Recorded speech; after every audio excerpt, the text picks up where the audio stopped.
Hello travelers, Boardman21 here, and today got another build for you. This is another Werebear build, but this one is the Earthquake Werebear.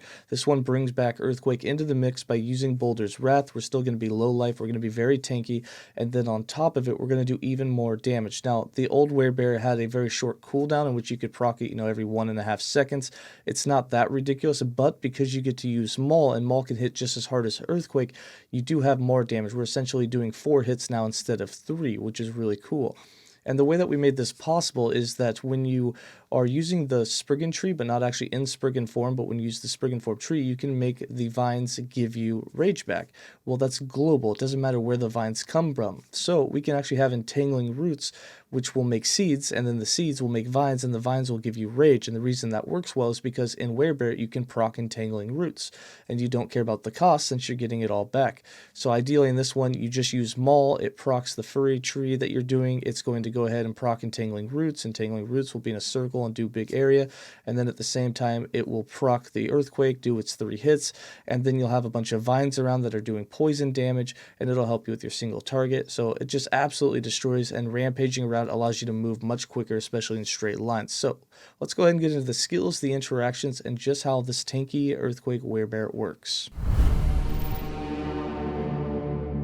For skills, we got Werebear Form, Earthquake, Spriggan Form, Entangling Roots, and Fury Leap.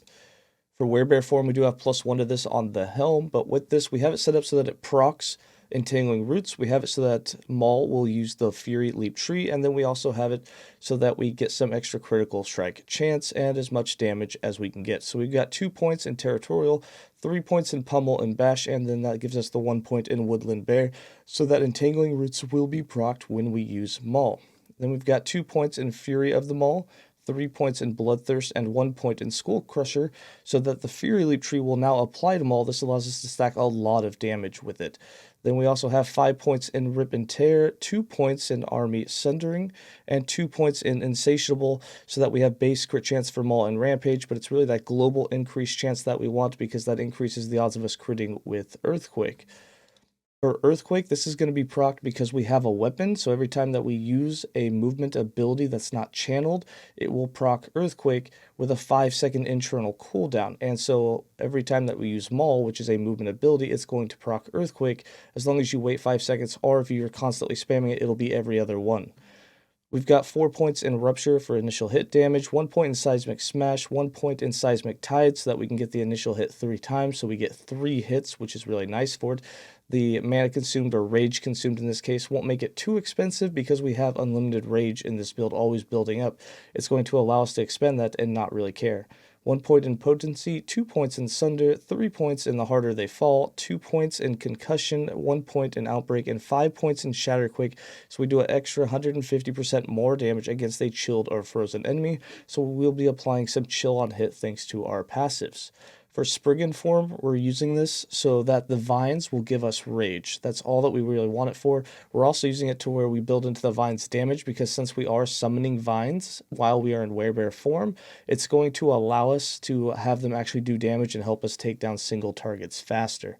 We got 1 point in Rose Meadow, 5 points in Nightshade, 5 points in Overgrowth, 1 point in Hunter's Bane, 5 points in Creeping Underbrush, and 3 points in Garden of Rage, so that for every vine that's active, you will indeed get 3 rage per second for that vine. Now we're going to have 12 vines active at all times, so you're getting 36 rage per second regenerated, which means it's just a ton of rage incoming. Then for Entangling Roots, we're using this to get vines. So since the Werebear Form, when you use Maul, will proc Entangling Roots, we're going to have Entangling Roots proc our vines for us. And how it does this is by putting 2 points in Toxic Envelope, 5 points in Poisonous Seeds. So when Entangling Roots goes off, it's going to plant 5 seeds.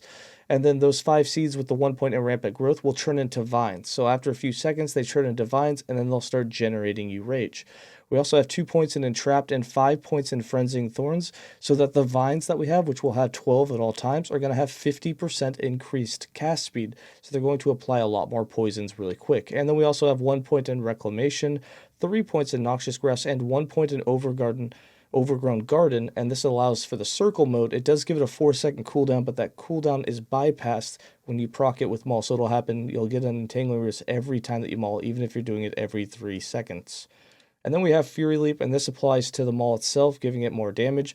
We got 2 points in Panther Strike, 5 points in Ambush Predator, so we do 175% more damage against enemies at full health, 4 points in Crater, 4 points in Savage Impact, 4 points in Brutal Impact, and 1 point in Unshackled, because since we are a low life build, this will give us a guaranteed crit with Maul when we use it.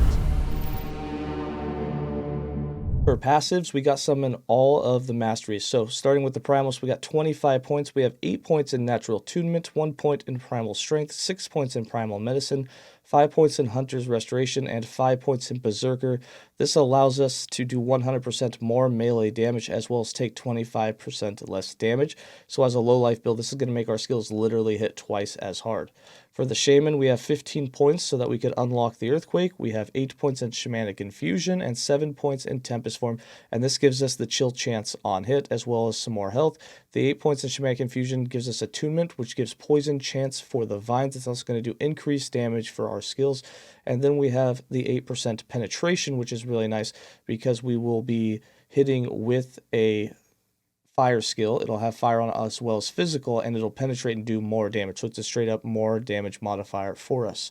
Then we have 22 points in the Beastmaster with 8 points in Ursane Strength, 4 points in Boarheart, 5 points in Porcine Constitution, 5 points in the Chase so that the minions have 20% increased cast speed, which is going to make them apply even more poisons quicker, 1 point in Savagery, and 8 points in Ambush so that every 5 seconds the next melee attack we do will do 200% increased damage. Haven't tested it, but I believe that this makes both Maul, when you use it, and all of the skills that it procs do increase damage. It may not work that way, but it looked like it was, and that was allowing us to get more of everything, which really increased our damage if you wait the 5 seconds, which happens to be the same amount of time you have to wait for another Earthquake to proc anyways.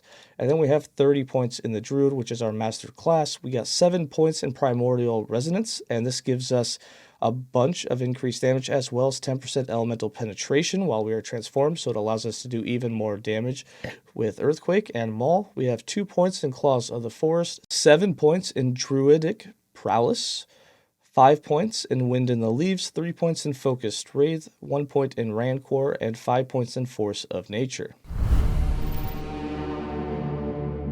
And then for our idols, items, uniques, and blessings, for the gear, we do have 4 uniques now. We've got Insanguous and Last Steps of the Living so that we can be low life. We have the Boulder Fist so that we don't leech any health, including the leech life that you're going to have on the Entangling Roots. And then we have Boulder's Wrath, which has a 50% chance to drop from non-empowered bosses in the Spirits of Fire. So it's pretty easy to get. And with that, we get a ton of melee physical damage. We get a ton of strength to increase our damage. And then it has a bunch of added melee fire damage, which really helps us do more damage with Earthquake as well as Maul. And then for the regular gear, we have +1 to Werebear, almost have a tier 5 on there. We have just enough to craft one more time to hopefully get the tier 5 on there. We have the Bone Amulet for some resistances. We have increased minion health with it, which you don't really need. These stats aren't going to be perfect. This is just what we found, but we've got a critical strike avoidance. We have some of our resistances. We have some health. The minion health regen on both the Relic and the Belt you do not need. You can switch these out for sure. These ones that we have were just the ones that I found so far to put on the character, but we're definitely looking for a better belt than what we have here. We can get fire damage, physical damage, and much more health than what we have here. And then for idols, we're just running a bunch of hybrid health idols. So if you have a bunch of those, throw them on. Some of these I don't have hybrid health yet, so we're just using increase with like elemental resist. And then we have a 1x3 for some elemental resist while we are transformed, which really helps out. And then for blessings, there's not a whole lot that you need in terms of blessings, and none of them are required, so I'm just going to show you the ones that I have. They're giving me some resistances. We definitely don't need endurance, so feel free to switch that out. And then you can just find whatever equipment it is that you need with the blessings that we have here. Feel free to put any ones that you want on. You can get your critical strike avoidance. If you can get some fire resistance shred on hit, that would work really well as well. Physical resistance shred on hit would be nice. So finding different ones what I have here, none of them are required, but you can definitely get better ones than what I have. And then for the character sheet, you can see we are now level 90. We've got just over 1900 health. We're still working on some of our resistances. We don't have any poison. We need a little bit more physical and void, but we've got just about everything else capped out. And then we got about 1100 armor, which is nice for a little extra damage reduction. Getting more armor would be nice. If we had a way to proc a lot of thorn shields, that would be super duper helpful, but we don't. And then for our damage types, we've got almost 400% increased melee damage. And then we have for our fire damage only 90% there, and same with the physical, about 150%. So not too much. Then for how to play this build, all you're going to do is use Maul. Rampage around and use Maul. Now I know Maul's says it has a 20,000 damage tooltip. It's actually much higher than that. But let's show the interaction of how you get rage first. So when I throw down a Maul, you can see it consumes a ton of rage. Look at that. We're actually almost out of rage. It almost used all of it. But it spawned all of the seeds, and now the seeds have vines, and it's going to start refilling. And once you have these, you just keep using Maul. So once we get enough here to do another attack, I'm going to use another one. And when we do this, it's going to allow us, we're already starting to build that up. We're going to have a bunch more of these seeds pop up, and it's going to allow us to just keep stacking that up. So now you can see we're full again, and you can see that our rage now, we're just going to be able to start spamming it like crazy. So you just want to make sure you got the vines up, and then it goes crazy. For damages, as you can see, we're critting for about 150k. Maul will hit for 150k, and so will the Earthquakes if they crit. So we got 130 there, and then we're doing about 100,000 for the Earthquake hits. The Earthquakes, when they do crit, hit just as hard as the Maul does. You can see there's another 100,000 on the third hit for Earthquake. It's a lot of damage. It's really nice, and it allows you to take targets down really, really quick. And if we happen to get a Boulder's Wrath with some legendary power and we can put on more flat damage, it would be even more insane. I was kind of hoping that we could get one crit here just to show you what it looks like. Hopefully we can. We'll give it one more shot. No crits, but that's it. To level this up, I just recommend you can get into Werebear Form as soon as you get the mastery for the Druid, and then from there just start building into Fury Leap and Maul, and then later once you get the weapon and you can put the weapon on, then you can build into Earthquake, and it'll be really powerful. But we have a Werebear that we just put out yesterday, and that Werebear was just using Maul with Fury Leap, and that was it. It didn't do the Earthquake, and it was working just fine. You can definitely level up like that. Alright, that's going to be it for this build guide. Hope you guys enjoy the return of the Earthquake Werebear. As always, stay safe and enjoy some gameplay.